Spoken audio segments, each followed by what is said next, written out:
নমস্কার বন্ধুরা, পূজাস কুকিং কর্নারে সবাইকে স্বাগত। বাঙালি মানেই ভাতের সাথে যদি একটু মাছ হয় তাহলে সকলেই খুশি। তাই আমার আজকের রেসিপি রুই মাছের কালিয়া। খুবই কমন একটি রেসিপি, প্রায় সকলের বাড়িতেই হয়ে থাকে। আমি কিভাবে বানাই সেটাই আজ আপনাদের সাথে শেয়ার করব। তো চলুন দেখে নেওয়া যাক আমার আজকের রেসিপি রুই মাছের কালিয়া। রুই মাছের কালিয়া বানানোর জন্য প্রথমেই গ্যাস অন করে কড়াই বসিয়ে দেব। তাতে আমি বেশ কিছুটা পরিমাণ সাদা তেল দিয়ে দেব।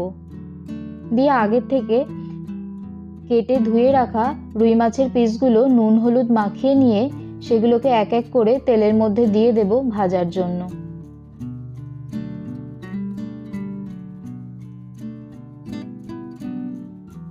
এক পিঠটা ভালোভাবে গোল্ডেন ব্রাউন করে ভাজা হয়ে গেলে এক এক করে উল্টে অন্য পিঠটাও ভালো করে ভেজে নেব।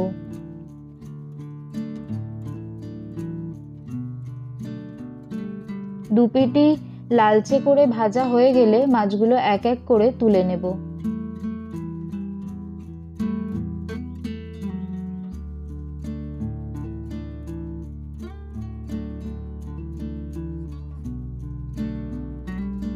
এবার ওই মাছ ভাজার তেলটা একটা অন্য পাত্রে ঢেলে রেখে কড়াইতে আবারও 2 থেকে 3 টেবিল চামচের মতো সর্ষের তেল দিয়ে দেব।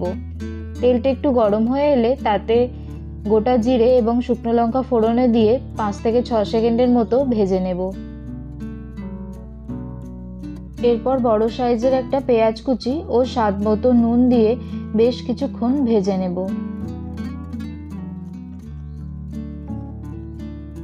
এরপর স্বাদ মতো নুন দিয়ে নাড়াচাড়া করে পেঁয়াজটা লালচে করে ভাজা হয়ে গেলে অল্প পরিমাণ আদা রসুন বাটা ও একটা বড় সাইজের টমেটো বাটা এর মধ্যে দিয়ে দেব। দিয়ে আবারও 2-1 বার নাড়াচাড়া করে ভালোভাবে মিশিয়ে নেব। এরপর হাফ চামচ হলুদ গুঁড়ো, 1 চামচ জিরে গুঁড়ো ও 1 চামচ লঙ্কার গুঁড়ো দিয়ে দেব। দিয়ে মশলাটা বেশ কিছুক্ষণ ধরে কষিয়ে নেব।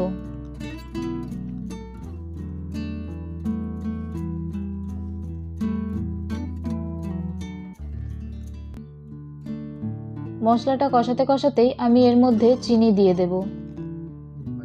এই সময় আপনারা চাইলে আগে থেকে ফেটিয়ে রাখা টক দইও দিতে পারেন, কিন্তু আমি এখানে কোনো রকম দইয়ের ব্যবহার করিনি। এরপর মশলা থেকে তেল ছেড়ে এলে আমি 2টো কাঁচা লঙ্কা চেরা এর মধ্যে দিয়ে দেব। দিয়ে আবারও বেশ কিছুক্ষণ নাড়াচাড়া করে নেব।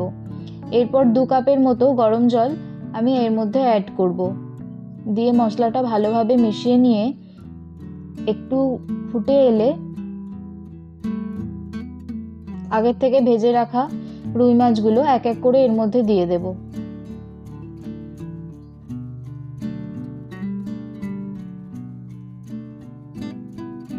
মাছগুলো দিয়ে বেশ কিছুক্ষণ ফোটার পরে আমি উপর থেকে ধনেপাতা কুচি ছড়িয়ে দেব।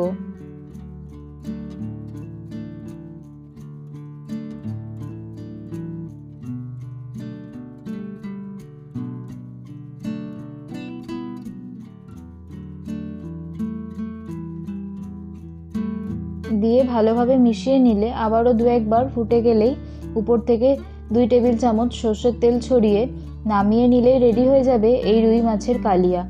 আমি এই রুই মাছের কালিয়া নামিয়ে 5 মিনিট রেস্টিংয়ে রেখে তারপর গরম গরম ভাতের সাথে পরিবেশন করেছিলাম। এর টেস্ট সত্যিই দারুণ ছিল।